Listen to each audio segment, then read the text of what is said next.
नमस्कार, मैं अतुल कुशवाहा आप सबका स्वागत करता हूं जेसे न्यूज़ पे। मेरे सामने एक गाड़ी है जो कि मुझे अभी जीटी रोड पे बारून के पास में मिली है। मैं उस पे लगा हुआ पोस्टर सबसे पहले आपको दिखाना चाहूँगा। आप इस पोस्टर को देखें पहले। जनसंख्या नियंत्रण कानून एवं हिंदू राष्ट्र संकल्प पद यात्रा, हजारीबाग झारखंड से रांची काशी विश्वनाथ, ये आप देख सकते हैं। और इसमें सफ़र करने वाले लोग जो हैं, फ़ोटो और उनका नाम यहाँ पे लगा हुआ है। और मैं आपको गाड़ी को ज़रा पीछे से भी दिखा देता हूँ। हम फिर इनसे बात भी करेंगे।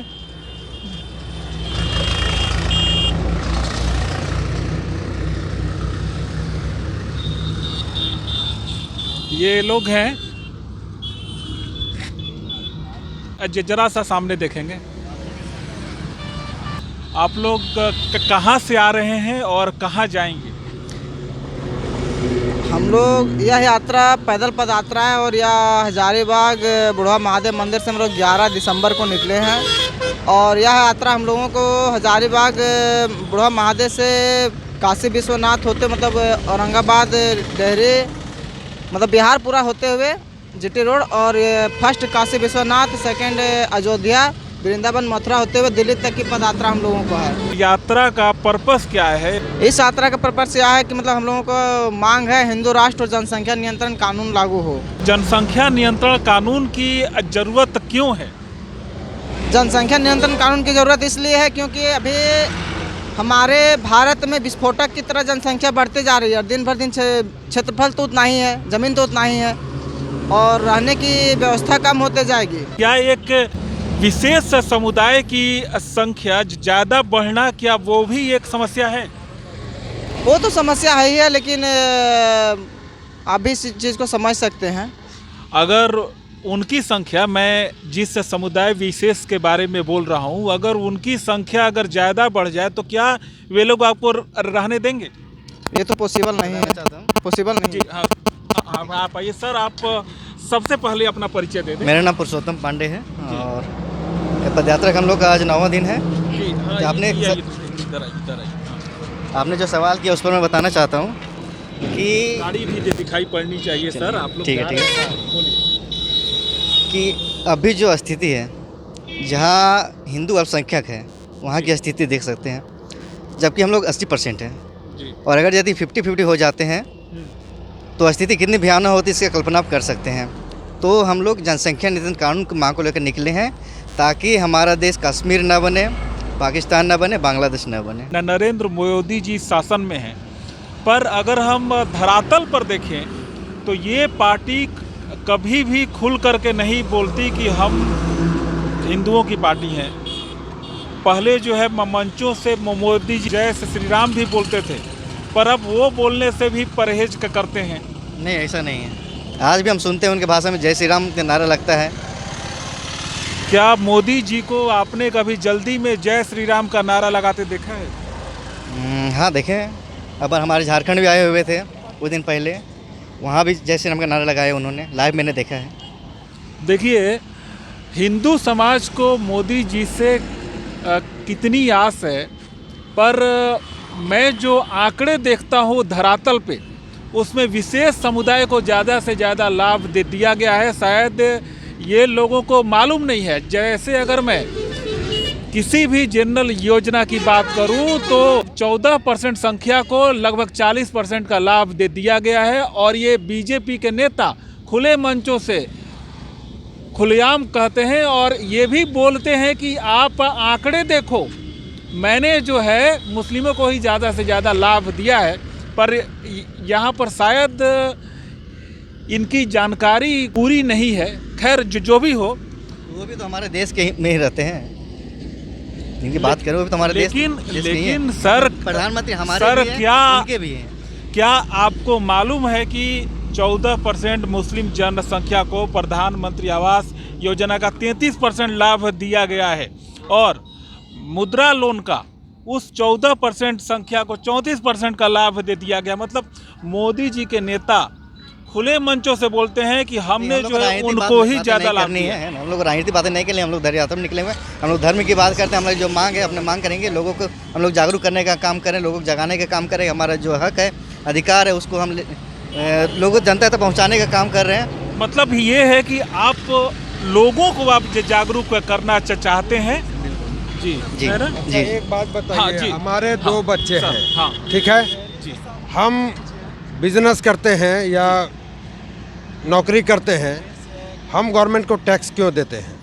जी देश का विकास के लिए। जी हाँ जी हाँ हमारे ये चाचा जो है दिन भर खेत जी। में खट करके हाँ, हाँ। हल चला करके जी, जी। अन्न पैदा करेंगे, हाँ। अपने बच्चों का पेट नहीं भर पाते हैं, जी। उन 12-12 बच्चा पैदा करने वालों का पेट भरेंगे? ये ना ना ये गलत है वो। गलत है ना? जी जी सर। तो जो हक अधिकार इन चचा को मिलना चाहिए, इन भाइयों को मिलना चाहिए, वो 10-10, 12-12 बच्चे पैदा करने वाले को क्यों मिलेगा? जी टैक्स हम दें, खेत में हल हम चलाएं, जी जी अब बच्चे उनके पलें, जी ये नहीं चलेगा। हम दो और हमारे गिन लो, ये भी नहीं चलेगा। समझ लीजिए ना। और हाँ सर एक बात और है कि सरकार को इस मामले में देखना चाहिए कि एक विशेष समुदाय की संख्या सुअरों जैसा नहीं बढ़े। कि क्या कहेंगे इस पर? नहीं, सुअरों जैसा बढ़ने का बात नहीं है, अब वो लोग भी जागरूक हो रहे हैं। नहीं सर, कहाँ हो रहा है अरे एक जागरूकता? बात बताइए ना भैया, हाँ। मदरसा में क्या पढ़ेंगे वो? मदरसा में पढ़ेंगे कि काफिर कत्ले वाजिब है। नहीं, यही तो है ना, मदरसा में वही पढ़ेंगे हाँ, वो, वही है पढ़ेंगे। ना? तो अगर वही पढ़ाई आपको करना है जो आप कुरान में पढ़ते हैं, जो हदीस में पढ़ते हैं, तो वही सिलेबस आप जनरल स्कूल में, सरकारी स्कूल हो या प्राइवेट स्कूल हो, वो सिलेबस में शामिल होना चाहिए, ताकि मुस्लिम बच्चे भी वही पढ़ें। आप मुस्लिम बच्चे भी देखें कि इस्लाम क्या हमको सिखाता है, अच्छा मुस्लिम बच्चे भी पढ़ें, जो धार्मिक किताब जो सिलेबस में लागू होगा, तो हिंदू के बच्चे भी पढ़ेंगे कि चारों जो वेद हैं, मैंने जो वेद पढ़ेंगे, कुरान भी पढ़ेंगे, हदीस भी पढ़ेंगे, बाइबल भी पढ़ेंगे, और आपका गुरु ग्रंथ साहब भी पढ़ेंगे। तो वो बच्चे तय करेंगे कि हमको आखिर शिक्षा समाज में रहने का आखिर कौन सा ग्रंथ दे रहा है। तो ये होना चाहिए कि मदरसे में आप पढ़िएगा, वो तो बच्चे तो वही तो धार्मिक कट्टरवाद तो सीखेंगे ही। अच्छा, क्या आपको लगता है कि उनको बदला जा सकता है? एकदम बिल्कुल बदला जा सकता है। इसका आधार ही वही है, शिक्षा। ओसामा बिन लादेन इंजीनियर था, हाँ, तो फिर तो पढ़ा लिखा था। अरे तो भैया पढ़ा लिखा के भी बात तो वही किया ना साहब। जो उनका कुरान और हदीस सिखाएगा वो तो वही काम करेगा ना। आपने बोला कि अगर पढ़ा दिया जाएगा तब वो बदल जाएगा, तो कहीं ना कहीं वो कट्टरवाद से ग्रसित थे, तभी वो ऐसा कदम उठाते हैं वो लोग। वही है ना? थे कि केवल मतलब वही नहीं, और भी ऐसा भी नहीं है कि हिंदू लोग में भी नहीं होता है। नहीं कहाँ कम होता है, 1-2% होता है। हम लोग जो है, हम लोगों का भारत को छोड़ करके क्या कोई दूसरा देश है क्या? यही तो बात है, इसीलिए तो हिंदू राष्ट्र का मांग हो रहा है जी। ये आप देख लीजिए, हिंदू राष्ट्र का संकल्प पद यात्रा। अगर हमारा देश जो है शुरू से आदि अनंत काल से जी। सनातन धर्म को, सनातन संस्कृति को मानते आया है, हाँ हाँ। और उसके बाद कितने अतिक्रमणकारी आए, बाबर आए, अकबर आए, बहुत तरह का आए, हमारे मंदिरों को तोड़ा, और खिलजी आए जो हमारे नालंदा विश्वविद्यालय को तो मतलब जला दिया, हमारे सारे धार्मिक ग्रंथ जो है जला दिए गए। बहुत तरह का जो है, जो यहाँ पर जो शोध होते थे, वो विश्वविद्यालय कहा जाता था, मतलब पूरे विश्व से बच्चे आकर के यहाँ पर जी। शिक्षा लेते थे, उसको जब जला दिया गया, तो बाकी जो है अभी जो है देश आज़ाद होने के बाद भी जब शिक्षा मंत्री उसी टाइप का बनेगा, उसी समुदाय का बनेगा, तो शिक्षा व्यवस्था में बदलाव किया गया। और जहाँ अभी भी कलकत्ता में जो है, बंगाल में हमारे पूजनीय राम, जिनको आस्था का केंद्र मानते हैं, जिनके लिए हम पूरा दुनिया जो है, अभी प्रभु श्री राम का मंदिर अयोध्या में जो बन रहा है, उसका दर्शन करने के लिए 22 जनवरी को पूरा दुनिया में भव्य रूप से दिवाली मनाया जाएगा, उत्सव मनाया जाएगा। उस श्री राम को अभी भी बंगाल में आक्रमणकारी ही बता करके पढ़ाया जाता है। तो जब शिक्षा में जब तक बदलाव नहीं होगा, सिलेबस में बदलाव नहीं आएगा, तब तक सुधार का उम्मीद बहुत कम ही है। क्या केवल शिक्षा समस्या है। मुस्लिम को अगर पढ़ा दिया जाएगा तो फिर क्या वो बदल जाएगा? नहीं, बदलेगा तो नहीं, बदलेगा नहीं, लेकिन फिर भी हाँ, जैसे अब सभी वो क्या है कि हिंदू लोग के बीच में रहेंगे, सही से अगर पढ़ाया जाएगा उनको, मदरसा में ना पढ़ करके कुछ तो बदलाव रहा। हमारे भी मुस्लिम दोस्त हैं, पढ़े लिखे हैं, लेकिन कट्टरता है उनमें भी, लेकिन उतना नहीं है जितना और लोगों में है। आप सोचते हैं कि उनका सॉल्यूशन पढ़ाई है? हिंदू राष्ट्र जब बनेगा ना, ये सारे परिवर्तन जो आप बता रहे हैं सारे परिवर्तन हो जाएंगे। अच्छा, हाँ, ये बात हमसे भगवान श्री राम लला का प्रमाण नहीं मांगा जाएगा, हमसे अयोध्या मतलब मथुरा वृंदावन का प्रमाण नहीं मांगा जाएगा, इसलिए हिंदू राष्ट्र जरूरी है।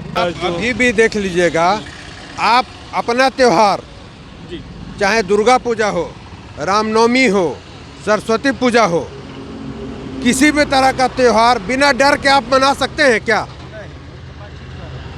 आप विसर्जन करने जाते हैं, पुलिस आपके साथ रहेगी तभी आप विसर्जन करने जाइएगा, नहीं तो कहीं भी आपके ऊपर पथराव हो सकता है। तो ऐसा क्यों?